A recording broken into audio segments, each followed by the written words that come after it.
आज आपके साथ मैं 4 क्वेश्चन शेयर करूंगी, जिसमें पहला क्वेश्चन है prove that sine A upon 1 minus cos A is equals to 1 plus cos A upon sine A is equal to cosecant A plus cotangent A. आपको जैसे पता है ट्रिग्नोमेट्री हम लेफ्ट हैंड साइड लेते हैं। बेसिक तरीका यही है कि हम लेफ्ट हैंड साइड लेके RHS के इक्वल या कोई भी दो आपको अगर 2 दिए तो 2 के इक्वल कर देंगे। ठीक है, तो prove that sine A upon 1 minus cos A मैंने जो है वो लेफ्ट हैंड साइड उठा ली उसमें से।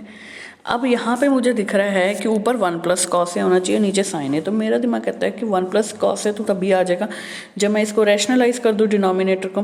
तो मैंने रैशनलाइज करके 1 प्लस कॉस ए से मल्टीप्लाई और डिवाइड कर दिया। ठीक है, तो अब नीचे ऊपर तो हो गया साइन ए इंटू 1 प्लस कॉस ए, नीचे क्या बन गया 1 minus cos A into 1 plus cos A. तो ए plus B into A minus B क्या होता है, ए स्क्वायर माइनस बी स्क्वायर। 1 का स्क्वायर तो 1 ही होता है, इसलिए उसे 1 ही रखा है। 1 minus cos square 1 minus cos square A. 1 minus cos square क्या होता है, साइन स्क्वायर थीटा। तो यहाँ पे ए है तो ए आ जाएगा साइन स्क्वायर ए। तो 1 माइनस कॉस ए स्क्वायर की जगह क्या आ गया, तो 1 माइनस कॉस ए की जगह क्या आ जाएगा साइन स्क्वायर थीटा की 1 माइनस कॉस स्क्वायर ए की जगह हो गया साइन स्क्वायर ए। अब यहाँ पावर 1 है, यहाँ पावर 2 है, तो यहाँ क्या रहेगी पावर 1 रहेगी, तो साइन ए बच गया। यही आपने प्रूव करना था। सिंपल रैशनलाइज करो, आइडेंटिटी लगाओ और कटिंग करके सॉल्व करके आ गया। अब नेक्स्ट स्टेप था cosecant A plus cotangent A prove करना। अब ऐसे में हम क्या करते हैं, जैसे मैंने कल परसों भी किया, हमने जो क्वेश्चन किया था उसमें स्प्लिटिंग करी थी ना डिनोमिनेटर की। अगर सिंगल नंबर आ जाए तो हम स्प्लिटिंग कर देते हैं। तो क्या बन जाता है 1 plus sine A plus cos A upon sine ए। तो 1 अपॉन साइन ए क्या बन गया cosecant A, cos A upon sine ए क्या बन गया कोटेंजेंट ए। तो हमारा आंसर आ गया। नेक्स्ट ये है बोर्ड का क्वेश्चन, इसको ध्यान से देख लो, रिपीट हुआ है तो 1-2 बार। तो ये इम्पॉर्टेंट क्वेश्चन है। ठीक है, बोर्ड क्वेश्चन है। तो ये क्या कहता है, cotangent A plus cosecant A minus 1 upon cotangent A minus cosecant A plus 1 is equals to 1 plus cos theta, sorry theta में question, 1 plus cos theta upon sine theta. अब एंगल तो कुछ भी हो सकता है। ठीक है, आपने जो ये वाली टर्म, जब ये चीज़ होती है हमारे पास, एक बार ही ऊपर प्लस दिया हो नीचे माइनस हो, है ना, है कॉट कोटेंजेंट कोसेकेंट, एक बारी +1 एक बारी -1। ऐसे क्वेश्चन में क्या करते हैं हम, आइडेंटिटी लगा देते हैं 1 की जगह। क्या लगा देते हैं, आइडेंटिटी।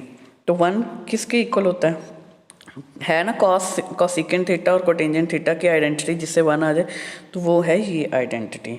अब यहाँ पर मैंने ये लिख दिया 1 की जगह, हमें पता है ये आइडेंटिटी होती है। तो ए की जगह आइडेंटिटी लगानी है, दोनों जगह नहीं लगानी, सिर्फ एक हम लगा रहे हैं न्यूमरेटर में आइडेंटिटी, डिनोमिनेटर में नहीं लगाएंगे। याद रखना, डिनोमिनेटर में नहीं लगा रहे हैं, सिर्फ न्यूमरेटर में लगा रहे हैं। तो यहाँ लगा दी मैंने cosecant square theta minus cotangent square theta. अब ये क्या बना, अब ये ए स्क्वायर माइनस बी स्क्वायर की फॉर्म बन गई। ए स्क्वायर माइनस बी स्क्वायर वो क्या होता है, ए plus B into A minus B. तो ए प्लस बी क्या हो गया, cosecant A plus cotangent A minus B क्या हो गया, cosecant A minus cotangent A plus B बन गया cosecant theta plus cotangent theta, और ए माइनस बी बन गया cosecant theta minus cotangent theta. ये ए प्लस बी वाली फॉर्म, ये ए माइनस बी वाली फॉर्म। अब ध्यान से देखो कि यहाँ पे भी cosecant theta plus cotangent theta है और यहाँ पे भी cosecant theta plus cotangent theta, आगे पीछे से कोई फर्क नहीं पड़ रहा। तो मैं इसको कॉमन निकाल सकती हूँ, इन दोनों में से कॉमन निकाला, यहाँ 1 रह गया और यहाँ cosecant theta minus cotangent theta. अब यहाँ पे मैंने जब इस ब्रैकेट को खोला तो क्या बन गया, 1 minus cosecant theta plus cotangent theta, क्योंकि माइनस का साइन है, साइन उल्टे हो जाएंगे, ये दोनों कैंसिल हो गए। आंसर क्या बन गया, cotangent theta plus cosecant theta. आपसे यहाँ तक भी पूछा जा सकता है, फिर बट उन्होंने अब आंसर यहाँ तक भी आपका करेक्ट है, बट आपसे आंसर में क्या मांगा गया, 1 plus cos theta upon sine theta. इसलिए अब मुझे कोटेंजेंट और कोसेकेंट को साइन और कॉस में कन्वर्ट करना पड़ेगा, रिक्वायरमेंट है क्वेश्चन की। ठीक है, तो मैंने कोटेंजेंट क्या होता है, cosecant upon cos upon sine, cotangent क्या होता है कॉस अपॉन साइन, कोसेकेंट क्या होता है 1 अपॉन साइन। दोनों का डिनोमिनेटर हुआ सेम, दोनों का डिनोमिनेटर हुआ सेम, तो न्यूमरेटर ऑटोमेटिकली ऐड हो जाएंगे, तो cos theta plus 1/sin theta, चाहे ऐसे लिख लो चाहे ऐसे लिख लो, दोनों तरीके से आंसर सही है। तो इसमें आपने बेसिकली क्या किया, पहले आपने आइडेंटिटी लगाई, उसमें a square minus B square को खोल दिया a plus B into A minus B में, उसके बाद कॉमन निकाला आइडेंटिटी a, फिर a square minus B square का फॉर्मूला लगाया, उसके बाद कॉमन, उसके बाद ये वाली ब्रैकेट खोली, ये कैंसिल होनी चाहिए, होगी तभी आंसर आएगा, कैंसिल कर दिया, हमारे पास ये बचा। बट क्वेश्चन की रिक्वायरमेंट कहती है हमें इस फॉर्म में, तो मैंने उसको कॉस और साइन में कन्वर्ट कर लिया और आंसर निकाल दिया एलसीएम लेके। सिमिलरली आपके पास सेम टाइप का क्वेश्चन आ सकता है टेंजेंट और सीकेंट में, जो दिए गए होंगे ट्रिग्नोमेट्रिक रेशियोज वही उसी की आइडेंटिटी यूज़ करनी, जैसे वहाँ पे कोसीकेंट और कोटेंजेंट की थी, यहाँ टेंजेंट और सीकेंट है, तो यहाँ पे भी -1 है ना, तो ऊपर लग जाएगा ये वाला फॉर्मूला उसकी जगह, फिर वही A square minus B square का फॉर्मूला लग गया a plus B into A minus B. अब यहाँ पे भी टेंजेंट a प्लस सीकेंट है, यहाँ पे भी सीकेंट a प्लस टेंजेंट है, तो ये कॉमन निकाला, अंदर बच गया ये, अकॉर्डिंग टू क्वेश्चन ये कैंसिल होना चाहिए। तो जब मैंने ब्रैकेट खोली तो मेरा ये कैंसिल हो गया, कैंसिल होने के बाद क्या बच गया, ये यहाँ पर। अब आपसे क्वेश्चन में आंसर यहाँ तक पूछा गया, अगर वो साइन और कॉस में करता, अगर साइन और कॉस में होता तो हम इसको साइन और कॉस में चेंज कर लेते, ऐसे sine a upon cos A plus 1 upon cos A, है ना, तो हमारा आ जाता 1 plus sine A upon cos A. तो ये दो फॉर्म है, ये आपसे जो दी गई है निकालने के लिए, और ये भी पूछी जा सकती है, तो यहाँ तक पहुँचने के लिए आपको सिर्फ साइन और कॉस में चेंज करना पड़ेगा। तो ये सिमिलर क्वेश्चन है, वो भी बोर्ड में आया हुआ है, तो इसको भी आने के चांसेस हैं, ठीक है। तो ये भी एक सेम क्वेश्चन, बस इसमें टेंजेंट और सीकेंट का आइडेंटिटी लग के आपको ब्रैकेट जरूर कैंसिल होनी चाहिए। लास्ट, अगर किसी एक ट्रिग्नोमेट्रिक रेशियो की वैल्यू दी गई हो तो हम कैसे सॉल्व करेंगे। अब यहाँ पे दिया गया 5 sin theta is equal to 3, then show that this is equal to 1/4। अब आप इसके दो मेथड है, एक तो आप आइडेंटिटी मेथड और एक ये पाइथागोरस मेथड। बेसिकली हम जो है लेते दोनों वैल्यूज़ हैं, बट यहाँ पे आपको थीटा मेंशन नहीं किया, तो मैं बाय डिफ़ॉल्ट लेती हूँ कि थीटा जो है वो 90 डिग्री के अंडर है, क्योंकि अब तक आपके पास एंगल्स की कोई फॉर्मेशन नहीं आई है कि 90 से ऊपर हो तो क्या हो। तो यहाँ पे हम दोनों चीज़ें अप्लाई कर सकते हैं। जो आइडेंटिटी मेथड है वो किसी भी एंगल पे अप्लाई हो सकता है, वो 1000 डिग्री पे भी अप्लाई हो सकता है, ठीक है। मतलब कि जब क्वाड्रेंट हमारा सेकंड, थर्ड या फोर्थ भी हो, फर्स्ट पे तो होता ही होता है, सेकंड, थर्ड, फोर्थ चारों क्वाड्रेंट पे अप्लाई हो जाता है, बट ये पाइथागोरस थ्योरम थोड़ा प्रॉब्लम क्रिएट कर सकती है। तो मैंने दोनों मेथड सॉल्व कर दिए आपके लिए, आइडेंटिटी मेथड भी और पाइथागोरस मेथड भी। तो अब आपके पास 5 sin theta is equal to 3 है, तो 5 को मैं नीचे ले गई इसके, तो क्या बन गया 3/5। 5 को क्या लेगी मैं इसके नीचे, तो क्या बन गया 3/5।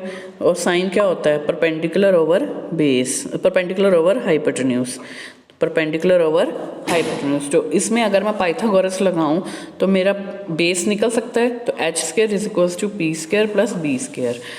एच स्क्वायर की वैल्यू क्या है 5 स्क्वायर, बी स्क्वायर की वैल्यू क्या बन जाएगी 3 स्क्वायर प्लस बी स्क्वायर, ये 25 is equal to 9 plus B square. 9 को लेफ्ट हैंड साइड पर ले गए तो 16 रह गया। तो बी में जब हमने अंडर रूट की वैल्यू ली तो वो +-4 आना चाहिए, बट मैं यहाँ पे सिर्फ पॉजिटिव वैल्यू ले रही हूँ 4। ये तो हो गया आपका पाइथागोरस मेथड जो आप छोटे होते से करते आ रहे हो। अब आ जाओ आइडेंटिटी मेथड। अब आपके पास साइन है, मुझे क्वेश्चन में सीकेंट और टेंजेंट चाहिए। सीकेंट और टेंजेंट दोनों में ही मुझे कॉस की ज़रूरत है, तो साइन से कॉस निकल सकता है इस आइडेंटिटी से, साइन से कॉस निकल सकता है कॉस के थीटा इज इक्वल टू 1 माइनस साइन स्क्वायर थीटा से। तो कॉस के थीटा 1 माइनस साइन स्क्वायर थीटा, अगर साइन की वैल्यू क्या है 3/5, उसका स्क्वायर हो गया, स्क्वायर होकर क्या आ गया 9/25। एलसीएम लिया तो 25 माइनस 9/25, उससे क्या बन गया 16/25। अब मैं कॉस के थीटा इज इक्वल टू 16/25, जब कॉस थीटा की वैल्यू ली तो ये अंडर रूट में आ जाएगा, अंडर रूट में आते ही ये क्या बन गया 4/5। मैंने यहाँ पे भी पॉजिटिव वैल्यू ले ली, क्या ले ली पॉजिटिव वैल्यू। तो कॉस थीटा की वैल्यू क्या आ गई मेरे पास 4/5। अब मेरे यहाँ से कॉस थीटा की वैल्यू आ गई डायरेक्ट 4/5, और पाइथागोरस लगाया तो मुझे बेस मिल गया, ठीक है। अब सीकेंट की वैल्यू निकालो, मैं पहले ही सारी वैल्यूज निकाल लेती हूँ ताकि सिर्फ पुटिंग रह जाए। सीकेंट क्या होता है 1/cos, तो 1/4/5, क्या आंसर आ गया 5/5। 4 टेंजेंट होता है साइन अपॉन कॉस, 3/5 अपॉन 4/5, 5 से 5 कैंसिल, आंसर आ गया 3/4। तो मुझे सीकेंट और टेंजेंट की वैल्यू मिल गई।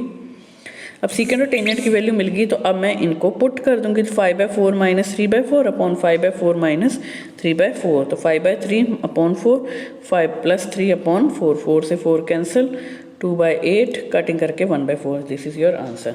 तो आप दोनों मेथड ही यहाँ पे अप्लाई कर सकते हैं, चाहे वो पाइथागोरस हो चाहे आइडेंटिटी हो, दोनों से मैंने पॉजिटिव वैल्यू ली, उसे सीकेंट और टेंजेंट निकाला और आपका आंसर आ गया। बेटा ट्रिग्नोमेट्री जो चीज़ है ना उस पर आप कभी क्रैम नहीं कर सकते, तो वैसे मैथ को क्रैम नहीं कर सकते, ट्रिग्नोमेट्री को तो आप बिल्कुल क्रैम नहीं कर सकते। सब आपके माइंड में है कि आप किस क्वेश्चन को समझ पाते हैं कि मुझे यहाँ क्या ज़रूरत है। मुझे यहाँ पता चल गया सीकेंट और टेंजेंट के लिए मुझे कॉस की ज़रूरत है और मुझे साइन गिवन है, तो या तो मैं बेस निकालूंगी या फिर मैं आइडेंटिटी लगा के सीधा ही कॉस की वैल्यू निकालूंगी और उसे सीकेंट और टेंजेंट की वैल्यू निकाल के उसको पुट करके आंसर निकाल दूंगी। Thank you.